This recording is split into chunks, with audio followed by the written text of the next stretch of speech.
सुबह उठने के फायदे क्या है, इससे मनुष्य के मस्तिष्क पर क्या असर पड़ता है और मनुष्य की याददाश्त बढ़ती है तो कितने हद तक बढ़ती है। सुबह उठने वाला आदमी जवान दिखता है या नहीं, इसके पीछे का एक अनोखा रहस्य हम आज के इस वीडियो में कहानियों के माध्यम से जानेंगे। तो बिना देर किए चलिए उन कहानियों की शुरुआत करते हैं। पहली कहानी, साधु और राजा। ऊंचे ऊंचे पहाड़ों और हरे भरे जंगलों के बीच बसे एक राज्य में एक बुद्धिमान साधु और एक महान राजा रहते थे, जिनके रास्ते एक ऐसी कहानी में गूंथे हुए थे जो समय के गलियारों में गूंजती थी। आंतरिक शांति और आत्मज्ञान के प्रति अपनी अटूट भक्ति के लिए जाने जाने वाले भिक्षु एक शांत पहाड़ के ऊपर रहते थे, जहां हर सुबह भोर की पहली किरणें उनके अनुभवी चेहरे को धीरे से चूमती थीं। उन्होंने कृतज्ञता से भरे दिल से सूर्योदय का स्वागत किया, ध्यान करने और जीवन के रहस्यों पर विचार करने के लिए शुरुआती घंटों की शांति को अपनाया। इस बीच राजा, एक शासक जो अपनी बुद्धिमत्ता और निष्पक्षता के लिए सम्मानित था, अक्सर खुद को अपने भव्य महल के बिस्तर पर करवटें बदलते हुए पाता था। बेचैन विचारों और चिंताओं से त्रस्त होता था जो उसके दिल और दिमाग पर छा जाते थे। एक दुर्भाग्यपूर्ण दिन राजा के कान में उस शांत भिक्षु के बारे में एक संदेश पहुंचा जो हर दिन उद्देश्य और शांति की भावना के साथ सूर्य को इशारा करता था। भिक्षु की आंतरिक शांति और स्पष्टता की कहानियों से प्रभावित होकर राजा ने उस बुद्धिमान व्यक्ति की तलाश करने का फैसला किया, इस उम्मीद में कि वह उन रहस्यों को उजागर कर सकेगा जो रात के अंधेरे में उससे दूर थे। पर्वत शिखर की यात्रा करते समय राजा भिक्षु के सामने खड़ा था। उसकी आंखें थकी हुई थीं, लेकिन भिक्षु के आचरण में जो शांति देखी उसके लिए वह एक मौन इच्छा से भर गया। दुनिया की नींद से जागने से पहले आप क्यों जाग जाते हैं? राजा ने पूछताछ की। उसकी आवाज में लालसा की झलक थी। समुद्र की गहराई और आकाश की विशालता को प्रतिबिंबित करने वाली आंखों वाले साधु ने हल्की मुस्कान के साथ उत्तर दिया, मैं कृतज्ञता से भरे दिल और अनंत संभावनाओं के लिए खुले दिमाग के साथ दिन का स्वागत करने के लिए सूरज के साथ उगता हूं। मेरे सामने लेट जाओ। शुरुआती घंटों में एक पवित्र शक्ति होती है जो नवीनीकरण और पुनर्जन्म की फुसफुसाती है, न केवल हमारे शरीर बल्कि हमारी आत्माओं को भी जगाने का मौका देती है। भिक्षु के शब्दों को ध्यान से सुनकर राजा को अपनी आत्मा के भीतर एक चिंगारी जलती हुई महसूस हुई। आशा की एक किरण कि शायद वह जो उत्तर खोज रहा था वह उसके महल के हलचल वाले हॉल में नहीं बल्कि सुबह के शांत आलिंगन में मिले। शुरुआती घंटों के भीतर छिपे ज्ञान को उजागर करने के लिए दृढ़ संकल्पित राजा ने दिन की पहली किरण के साथ जागने, सुबह की शांति को अपनाने और अपने दिल को प्रकृति की जागृति की सिम्फनी सुनने की अनुमति देने का संकल्प लिया। जैसे जैसे दिन हफ्तों में बदल गए, राजा को अपने सुबह के अनुष्ठानों में स्पष्टता और उद्देश्य की एक नई भावना का पता चला। जो चिंताएं एक बार उसके मन को परेशान कर रही थीं, वे धीरे धीरे दूर हो गईं। उनकी जगह शांति की गहरी भावना ने ले ली जो उसके राज्य की सीमाओं को पार कर गई।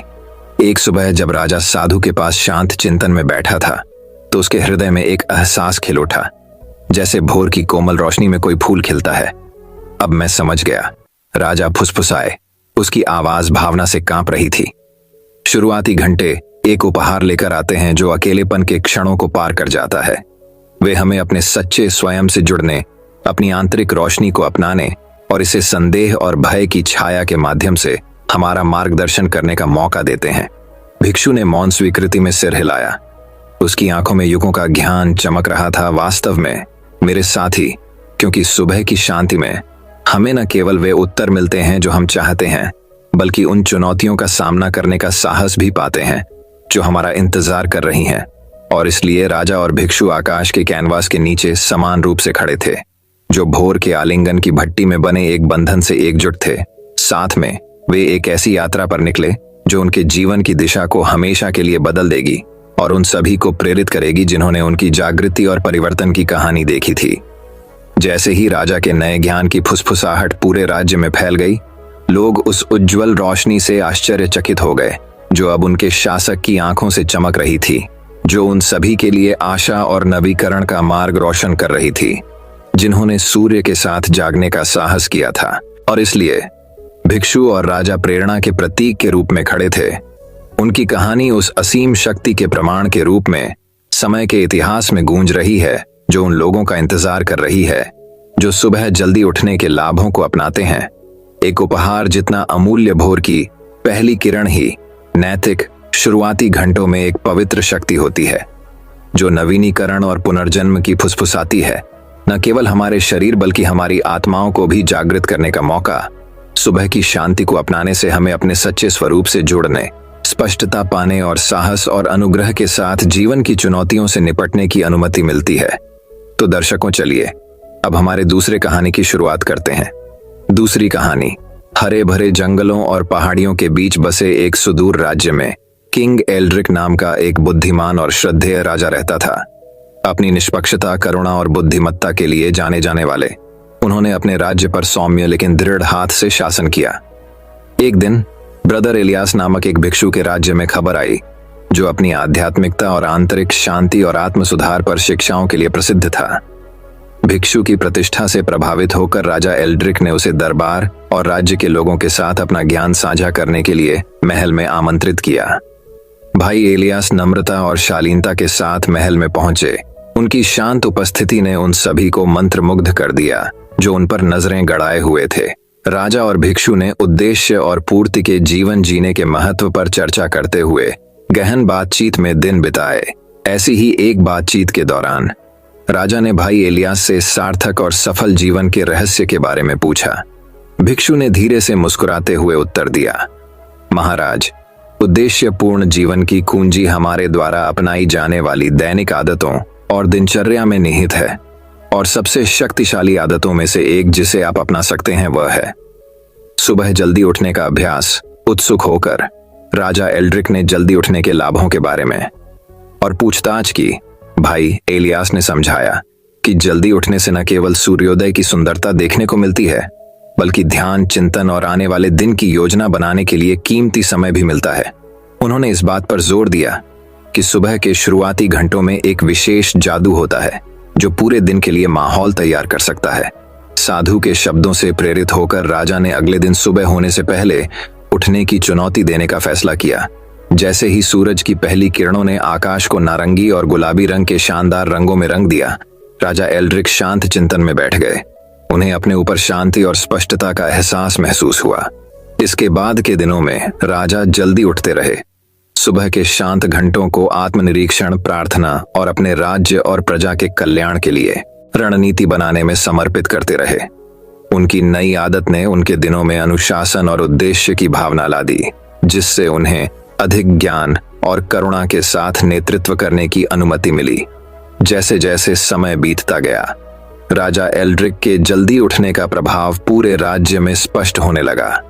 उनकी प्रजा ने अपने शासक में एक नए जोश और ऊर्जा की भावना देखी, जो अधिक चौकस और शासन और न्याय के मामलों में लगे हुए लग रहे थे।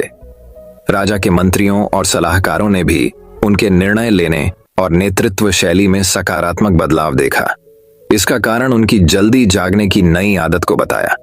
राजा एल्ड्रिक के शासनकाल में राज्य समृद्ध हुआ। इसके लोगों के बीच शांति और सद्भाव व्याप्त था।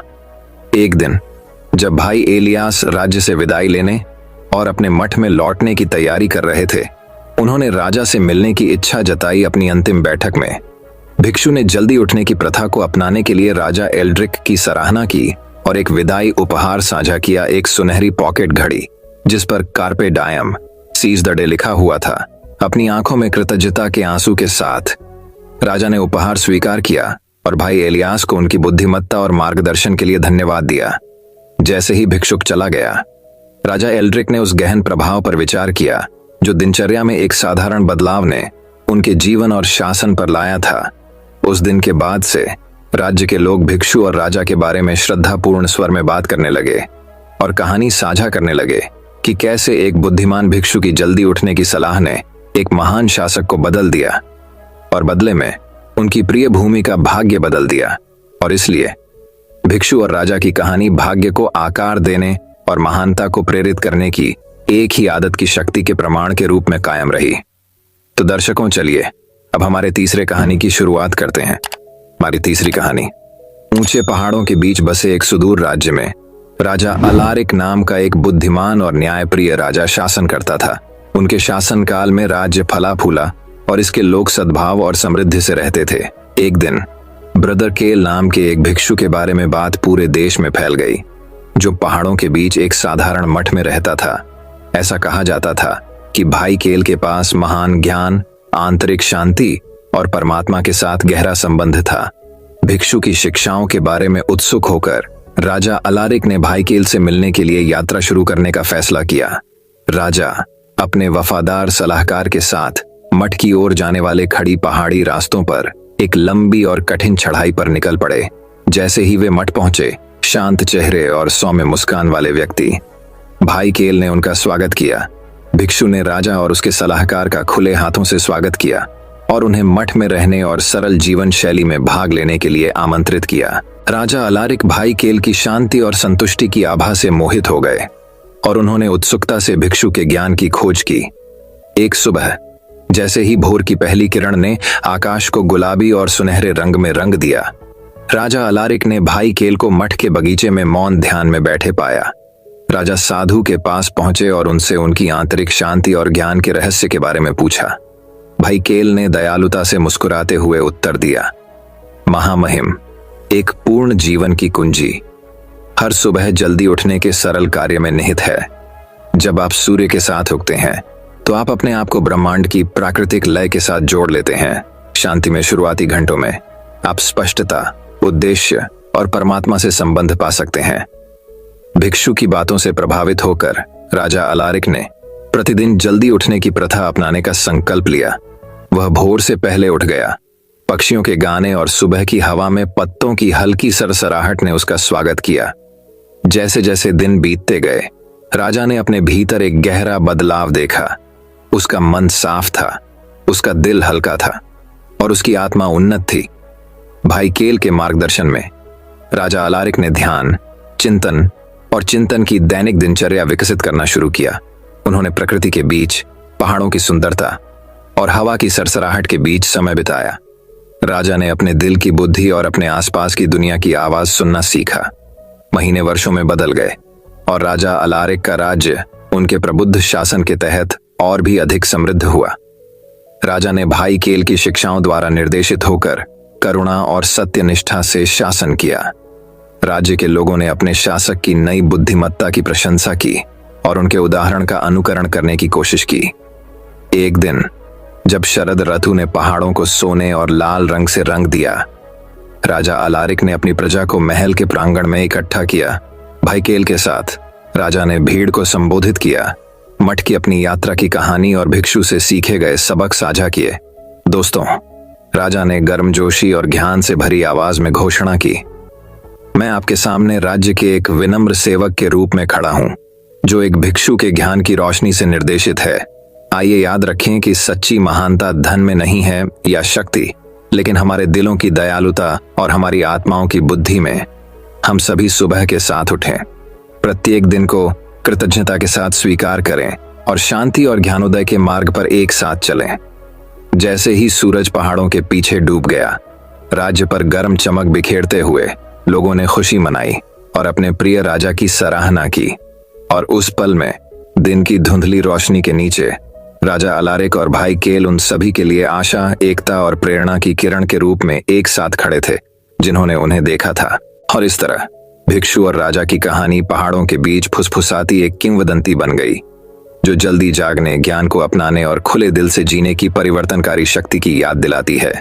तो दर्शकों, चलिए अब हमारे चौथे कहानी की शुरुआत करते हैं। चौथी कहानी, सेरेंडिपिटी के प्राचीन साम्राज्य में आशेर नाम का एक बुद्धिमान भिक्षु रहता था, जो अपने गहन ज्ञान, आध्यात्मिकता और शांत व्यवहार के लिए दूर दूर तक जाना जाता था। वह राज्य के बाहरी इलाके में एक साधारण मठ में रहते थे, जहां जीवन के सभी क्षेत्रों से लोग उनसे सलाह और मार्गदर्शन लेने आते थे।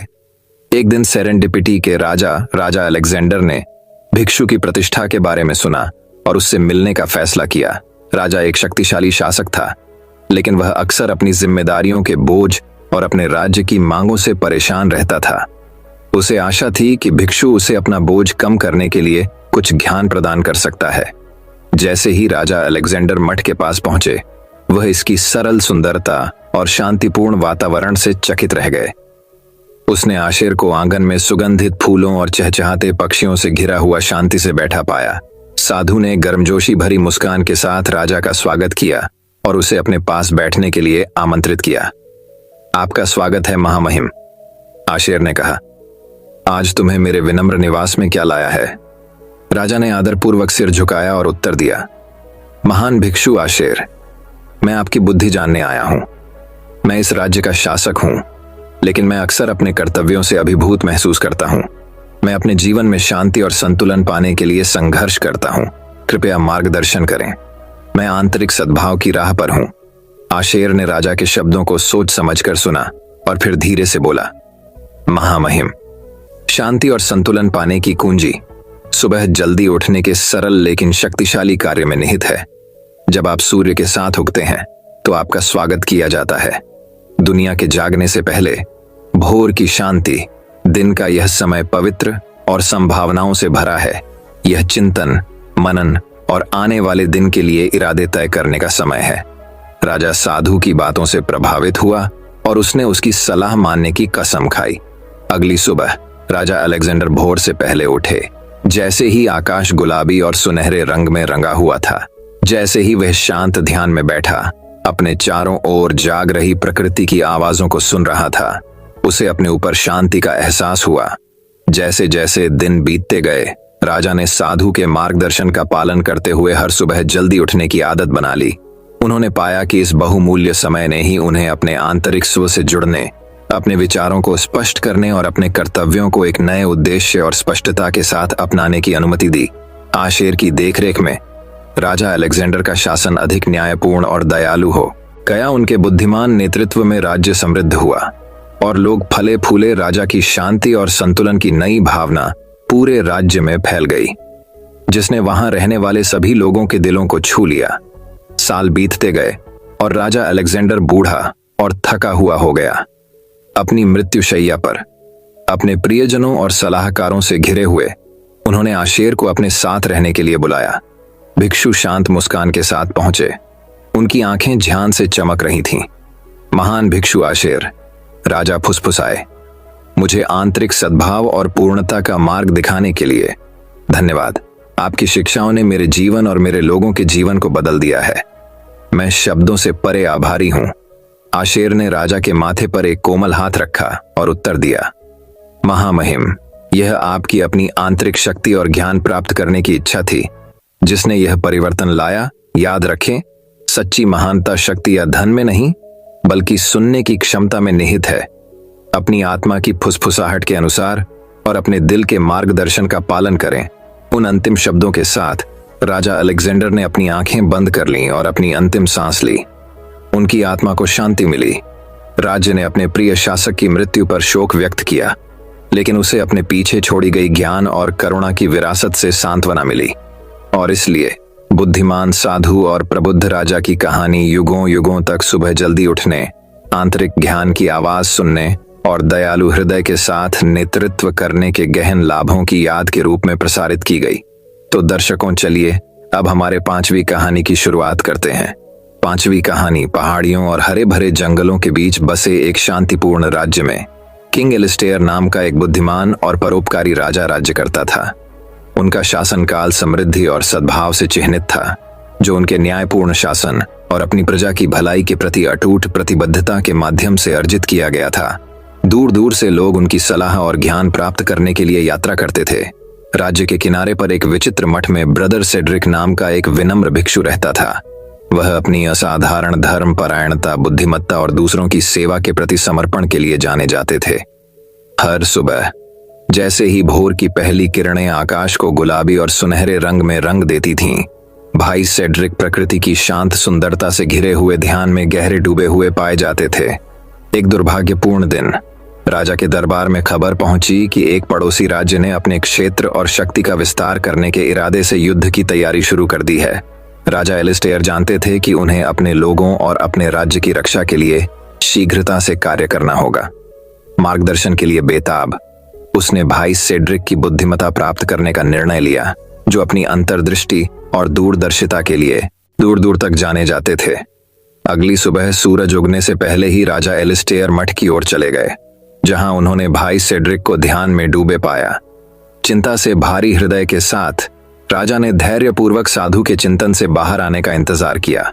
जैसे ही भोर हुई, भाई सेड्रिक ने अपनी आंखें खोलीं और राजा की ओर मुड़े।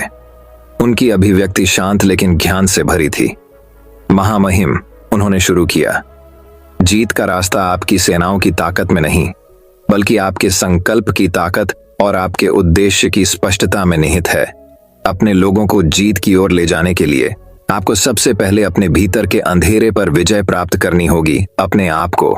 राजा ने ध्यान से सुना जब भाई सेड्रिक ने अनुशासन की शक्ति, भोर की शांति में शांति और स्पष्टता खोजने के लिए सुबह जल्दी उठने के लाभों के बारे में बात की।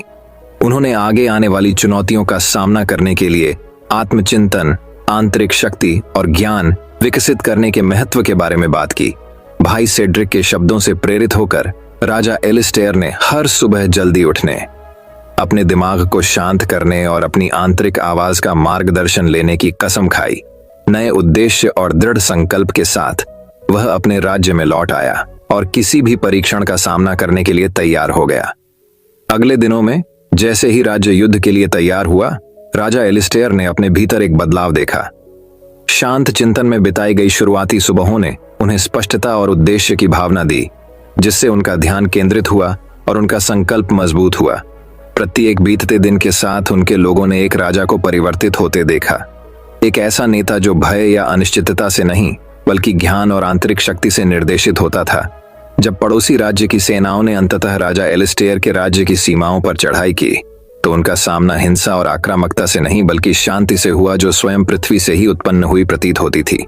कुशल बातचीत और अटूट संकल्प के माध्यम से राजा एलिस्टेयर आसन्न संघर्ष को टालने में कामयाब रहे और एक स्थायी शांति स्थापित की, जो आने वाली पीढ़ियों तक कायम रहेगी। जैसे जैसे साल बीतते गए, राजा एलिस्टेयर और भाई सेड्रिक की कहानी राज्य में किंवदंती बन गई। राजा का शासन शांति और समृद्धि से चिह्नित था। उनकी प्रजा उनके बुद्धिमान और न्यायपूर्ण नेतृत्व में फल फूल रही थी। और यद्यपि भाई सेड्रिक मठ में अपने शांत जीवन में लौट आए, उनके शब्द और उनकी बुद्धिमत्ता उन सभी को प्रेरित करती रही जो मार्गदर्शन और सांत्वना चाहते थे। कहानी का सार यह है कि सच्ची ताकत तलवार या ताज में नहीं, बल्कि व्यक्ति की अपनी आत्मा की गहराई में निहित होती है। सुबह जल्दी उठकर शांति और एकांत की तलाश करके हम जीवन की चुनौतियों का अनुग्रह और साहस के साथ सामना करने के लिए आवश्यक स्पष्टता और ज्ञान पा सकते हैं। और आंतरिक शांति और शक्ति विकसित करके हम दूसरों को भी ऐसा करने के लिए प्रेरित कर सकते हैं। एक ऐसी दुनिया का निर्माण कर सकते हैं जहां सद्भाव और समझ सर्वोच्च हो। तो दर्शकों, चलिए अब हमारे छठी कहानी की शुरुआत करते हैं। छठी कहानी। ऊंचे पहाड़ों और हरे भरे जंगलों के बीच बसे एक राज्य में कायतो नाम का एक बुद्धिमान और विनम्र भिक्षु रहता था। कायतो अपनी करुणा, बुद्धिमत्ता और अपने आध्यात्मिक पथ के प्रति अटूट समर्पण के लिए दूर दूर तक जाने जाते थे। वह एक शांत झील के किनारे स्थित एक छोटे से मठ में रहते थे, जहां उन्होंने अपने दिन ध्यान, प्रार्थना और जीवन के रहस्यों पर चिंतन में बिताए। एक दिन आशेर नाम के एक शक्तिशाली और महत्वाकांक्षी राजा के राज्य तक खबर पहुंची, जिसने कठोरता से शासन किया और विजय और अधीनता के माध्यम से अपने साम्राज्य का विस्तार करना चाहा। राजा आशेर से उसके रास्ते में आने वाले सभी लोग डरते थे, क्योंकि वह सत्ता पाने के लिए क्रूर और निर्दयी माना जाता था। जीवन में उनके बिल्कुल अलग रास्ते होने के बावजूद भाग्य जल्द ही भिक्षु कायतो और राजा आशेर को इस तरह एक साथ लाएगा, जो हमेशा के लिए उनकी नियति की दिशा बदल देगा। वह शरद आरतू की एक सुहानी सुबह थी, जब राजा आशेर की सेना भिक्षु कायतो के मठ के पास के गांव से गुजर रही थी। जब सैनिकों ने उनके घरों को लूटा और लूटपाट की, तो ग्रामीण डर से कांपने लगे और जो कुछ भी वे चाहते थे ले लिया। उनके द्वारा पहुंचाई गई पीड़ा के बारे में एक बार भी विचार किए बिना भिक्षु कायतो, जिसने राजा की सेना द्वारा की गई तबाही को देखा था, जानता था कि वह चुपचाप खड़ा नहीं रह सकता और इस तरह के अन्याय को जारी नहीं रहने दे सकता।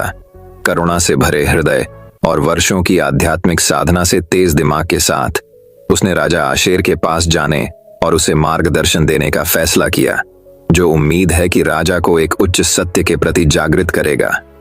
जैसे ही भोर हुई, भिक्षु कायतो ने शाही महल की ओर रुख किया, जहां उन्हें राजा आशेर से मिलने का मौका दिया गया। जब कायतो सुबह जल्दी उठने के फायदों के बारे में बात कर रहा था, तो राजा अपने बीच भिक्षु की उपस्थिति से चकित होकर ध्यान से सुन रहा था। महामहिम, भिक्षु कायतो ने शांत और स्थिर आवाज में कहना शुरू किया, सुबह जल्दी उठने से उन लोगों को कई आशीर्वाद मिलते हैं जो भोर की शांत शांति को अपनाते हैं। यह चिंतन, नवीनीकरण और परमात्मा से जुड़ने का समय है। सभी जीवन का स्रोत सूर्य के साथ जागने से व्यक्ति को मन की स्पष्टता, आत्मा की शक्ति और शांति की गहरी भावना प्राप्त होती है, जो उन्हें प्रत्येक दिन की चुनौतियों के माध्यम से मार्गदर्शन कर सकती है। राजा आशेर, जिन्होंने कभी भी जल्दी उठने के महत्व पर विचार नहीं किया था, उन्हें अपने भीतर जिज्ञासा की एक चिंगारी जलती हुई महसूस हुई। क्या ऐसा हो सकता है कि सुबह के सूरज को नमस्कार करने की सरल क्रिया में ज्ञान पाया जा सकता है? भिक्षु कायतो के शब्दों से प्रेरित होकर राजा आशेर ने एक निर्णय लिया, जिसने उसके शासनकाल की दिशा हमेशा के लिए बदल दी। उन्होंने हर दिन जल्दी उठने, एक नई शुरुआत की संभावनाओं के लिए खुले दिल से सुबह का स्वागत करने की कसम खाई। जैसे जैसे दिन हफ्तों में और हफ्ते महीनों में बदलते गए, राजा आशेर ने पाया कि जल्दी उठने से उसके जीवन में गहरा परिवर्तन आया। उसे आंतरिक शांति और स्पष्टता की भावना मिली, जो उसे लंबे समय से नहीं मिली थी, और उसने अपने राज्य को ज्ञान और करुणा के साथ संचालित करना शुरू कर दिया, जिसने उसे अपनी प्रजा का प्रिय बना दिया। राजा आशेर के प्रबुद्ध नेतृत्व में राज्य इतना फला फूला जितना पहले कभी नहीं था। ग्रामीण अब भय और अनिश्चितता से ग्रस्त नहीं थे, बल्कि उन्हें एक ऐसे शासक में सांत्वना मिली जो न्याय और ईमानदारी के साथ शासन करता था। भिक्षु कायतो, जिसने राजा के उल्लेखनीय परिवर्तन को देखा था, शांत संतुष्टि के साथ मुस्कुराया। वह जानता था कि उसकी शिक्षाओं ने राजा के दिल में जड़ें जमा ली हैं और एक नए तरीके के रूप में विकसित हुई हैं, जिससे न केवल राजा आशेर को बल्कि उनके रास्ते में आने वाले सभी लोगों को फायदा होगा। और इसलिए भिक्षु और राजा ज्ञान और करुणा के प्रतीक के रूप में एक साथ खड़े थे, उपचार और परिवर्तन की आवश्यकता वाली दुनिया में प्रकाश लाने के अपने साझा मिशन में एकजुट हुए। इस कहानी का सार यह है कि सच्चा ज्ञान और परिवर्तन सबसे अप्रत्याशित स्रोतों से आ सकता है। अस्तित्व के नए तरीकों को अपनाने और दूसरों के ज्ञान के लिए अपने दिल खोलने से हम एक उच्च सत्य के प्रति जागृत हो सकते हैं, जो हमारे जीवन और हमारे आसपास की दुनिया को बेहतरी के लिए बदलने की शक्ति रखता है। तो दर्शकों, चलिए अब हमारे 7वीं कहानी की शुरुआत करते हैं। 7वीं कहानी ऊंचे पहाड़ों और हरे भरे जंगलों के बीच बसे एक रहस्यमय देश में शिन नाम का एक बुद्धिमान और विनम्र भिक्षु रहता था, जिन्हें एक शांत पहाड़ी के ऊपर एक शांत मठ में रहते थे, जहां उन्होंने अपने दिन ध्यान करने, चिंतन करने और उन लोगों के लिए शांति और ज्ञान की शिक्षाएं फैलाने में बिताए जो उनका मार्गदर्शन चाहते थे। एक दिन शिन के गहन ज्ञान और आंतरिक शांति की अटूट भावना के बारे में नीचे के राज्य के शासक राजा रोड्रिक तक बात पहुंची। उत्सुक होकर राजा ने अपने हृदय में व्याप्त बेचैनी का उत्तर पाने की आशा में भिक्षु के पास जाने का निर्णय लिया। जैसे ही सूरज उगना शुरू हुआ, राजा रोड्रिक ने झिन के साधारण निवास की ओर घुमावदार रास्ते पर अपना रास्ता बनाया। मठ पहुंचने पर राजा रोड्रिक का झिन ने गर्मजोशी भरी मुस्कान और स्वागत करते हुए गले लगाकर स्वागत किया। भिक्षु ने राजा का अपने साधारण आवास में स्वागत किया, जहां दोनों शांत चिंतन में बैठे थे, क्योंकि सुबह की पहली रोशनी कागज की खिड़कियों से छन कर आ रही थी। राजा रोड्रिक ने राज्य पर शासन करने के बोझ, नेतृत्व के दबाव और अपने शाही कर्तव्यों की निरंतर मांगों के बारे में बात करते हुए जिनको अपनी परेशानियां बतानी शुरू कर दी। शिन ने ध्यान से सुना। उसकी दयालु आंखें समझ और सहानुभूति से भरी थीं। राजा के समाप्त होने के बाद शीन ने धीरे से कहा, मेरे प्रिय राजा, मुझे विश्वास है कि मेरे पास आपके दिल की उथल पुथल को कम करने का एक समाधान हो सकता है। यह एक सरल अभ्यास है जो भिक्षुओं और संतों की पीढ़ियों से चला आ रहा है। एक ऐसा अभ्यास जो आंतरिक शांति और मन की स्पष्टता की कुंजी है। इसके साथ ही जिनने किंग रोड्रिक के साथ सुबह जल्दी उठने के महत्व को साझा किया, उन्होंने बताया कि कैसे दिन के शुरुआती घंटे एक पवित्र समय होते हैं जो शांति और आत्मविकास की क्षमता से भरे होते हैं। शिन ने राजा को सूर्य के साथ उगने, प्रत्येक नए दिन का आभार और उद्देश्य की भावना के साथ स्वागत करने के लिए प्रोत्साहित किया। शीन की बातों से चकित होकर राजा रोड्रिक ने भिक्षु की सलाह पर ध्यान देने का फैसला किया। अगली सुबह भोर की पहली किरण क्षितिज को छूने से पहले ही राजा अपने बिस्तर से उठे और महल के बगीचों की ओर चल पड़े। वहां प्रकृति के जागरण की कोमल फुसफुसाहट से घिरे राजा रोड्रिक ने अपनी आंखें बंद कर लीं और अपनी सांसों पर ध्यान केंद्रित किया। जैसे जैसे दिन हफ्तों में और हफ्ते महीनों में बदलते गए, राजा रॉड्रिक ने शीन की शिक्षाओं का ईमानदारी से पालन किया और खुद को हर दिन जल्दी उठने के अभ्यास के लिए प्रतिबद्ध किया। प्रत्येक सूर्योदय के साथ राजा ने पाया कि वह अपने आसपास की दुनिया के साथ और अधिक मेलजोल बढ़ा रहा है, अपने साथ और अधिक शांति पा रहा है और अपने हृदय में निहित ज्ञान से अधिक जुड़ा हुआ है, जिनके मार्गदर्शन में राजा रॉड्रिक का राज्य पहले की तरह फला फूला। उनकी प्रजा ने अपने शासक में एक बदलाव देखा। शांति और स्पष्टता की भावना जो उनके अस्तित्व से ही निकलती थी। राजा के निर्णय बुद्धिमानी पूर्ण और न्यायपूर्ण थे। उसका आचरण विनम्र और दयालु था। जैसे जैसे समय बीतता गया, राजा रॉड्रिक और मोंक जिन के बीच दोस्ती और आपसी सम्मान का गहरा बंधन बन गया। राजा ने शीन को सिर्फ एक शिक्षक के रूप में नहीं, बल्कि एक सच्चे और पोषित मित्र के रूप में देखा, जो आत्म खोज और आत्मज्ञान की दिशा में उनकी यात्रा पर एक मार्गदर्शक प्रकाश था। और इसलिए सुबह के शांत घंटों में जब सूरज ने आकाश को सोने और गुलाब के रंगों में रंग दिया, राजा रॉड्रिक और मोंक शीन एक साथ बैठे प्रत्येक नए दिन के आशीर्वाद के लिए शांत प्रतिबिंब और कृतज्ञता के क्षण साझा कर रहे थे। इस कहानी का नैतिक सरल लेकिन गहरा है। जल्दी जागने के लाभ केवल उत्पादकता से परे हैं। वे हमारे अस्तित्व के मूल तक पहुंचते हैं, हमारी आत्माओं का पोषण करते हैं और हमें आंतरिक शांति और पूर्णता की दिशा में मार्गदर्शन करते हैं।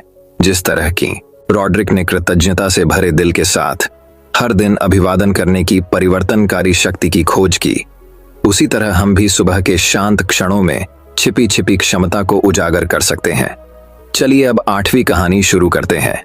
8वीं कहानी, थैलोरिया की रहस्यमय भूमि में।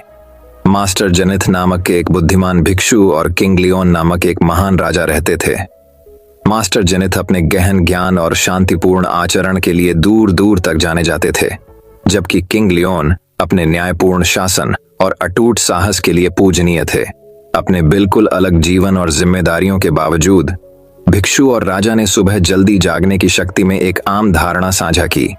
एक उज्जवल सुबह, जैसे ही सूरज की रोशनी की पहली किरणें अंधेरे को भेदी, मास्टर जेनिथ ने मठ के शांत बगीचे में अपने दैनिक ध्यान की दिनचर्या शुरू कर दी।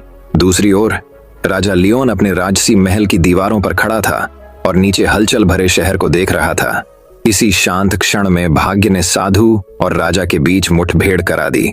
दूर से एक दूसरे को देखकर मास्टर जेनिथ और किंग लियोन ने बगीचे में मिलने का फैसला करने से पहले गर्मजोशी से मुस्कुराहट का आदान प्रदान किया। जहां भिक्षु ने ध्यान लगाया था, जैसे ही वे खिले हुए चेरी के पेड़ की छाया के नीचे बैठे, मास्टर जेनिथ ने धीरे से कहा, महामहिम, भोर की खामोशी में बहुत ताकत है, क्योंकि इन शांत क्षणों में ही हमें स्पष्टता और उद्देश्य मिलता है।